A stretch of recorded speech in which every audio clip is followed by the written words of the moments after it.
രണ്ടാം ദിവസം കേരള ബോക്സ് ഓഫീസിൽ കത്തിപ്പടർന്ന നിവിൻ പോളി ചിത്രം സർവമായ. ഹലോ ഫ്രണ്ട്സ്, എല്ലാവർക്കും മൂവി ടോക്ക് സർവീൻ്റെ പുതിയൊരു വീഡിയോ ആയിട്ട് സദാപ്പന്നത്തെ വീഡിയോ ഫോട്ടോ നമ്മൾ പങ്കുവെക്കാൻ പോകുന്നത് സർവമായ എന്ന് പറയുന്ന ഏറ്റവും പുതിയ നിവിൻ പോളി ചിത്രത്തിൻ്റെ രണ്ടാം ദിവസമായിട്ടുള്ള ഇന്നത്തെ കേരള കളക്ഷൻ റിപ്പോർട്ടും 2 ദിവസത്തെ വേൾഡ് വൈഡ് കളക്ഷൻ റിപ്പോർട്ടൊക്കെയാണ്. വീഡിയോ ആദ്യമായിട്ട് കാണുന്ന സുഹൃത്തുക്കാണെങ്കിൽ ഏറ്റവും രേറ്റമായിട്ടുള്ള തിരിച്ചുവരവിന് വഴിയൊരുക്കിയിരിക്കുകയാണ് സർവമായ എന്ന് പറയുന്ന സിനിമ. ഇതുവരെയുള്ള എല്ലാ റെക്കോർഡും തകർത്ത് മുന്നേറുന്ന ഒരു കാഴ്ചയാണ് ചിത്രത്തിൻ്റെ ബുക്കിംഗ് കാണാൻ സാധിക്കുന്നത്.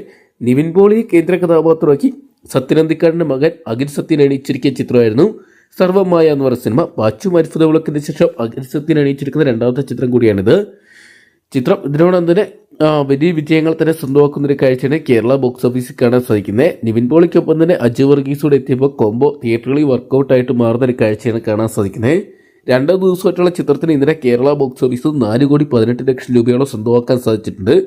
ചിത്രം ഇതിനോടൊപ്പം തന്നെ 2 ദിവസം കൊണ്ട് വേൾഡ് വൈഡ് ബോക്സ് ഓഫീസിനായിട്ട് 12,65,00,000 രൂപയോളമാണ് സ്വന്തമാക്കിയിരിക്കുന്നത്.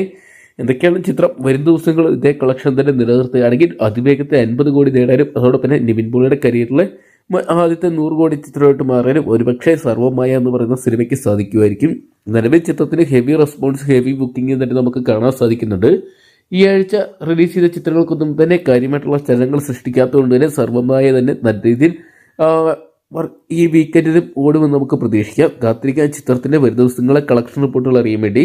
അപ്പോൾ സർവമായ എന്ന് പറയുന്ന മലയാള ചിത്രം നിങ്ങൾ ഇതിനോടൊപ്പം തന്നെ കണ്ടിട്ടുണ്ടെങ്കിൽ സിനിമയെക്കുറിച്ചുള്ള നിങ്ങളുടെ വിലയേറിയ അഭിപ്രായങ്ങൾ കമൻറ്റ് ബോക്സിൽ പങ്കുവെക്കുക. വീഡിയോ ഇഷ്ടപ്പെട്ടെങ്കിൽ ലൈക്ക് ചെയ്യാനും ഷെയർ ചെയ്യാനും ചാനൽ സബ്സ്ക്രൈബ് ചെയ്യാനും മറക്കണ്ട.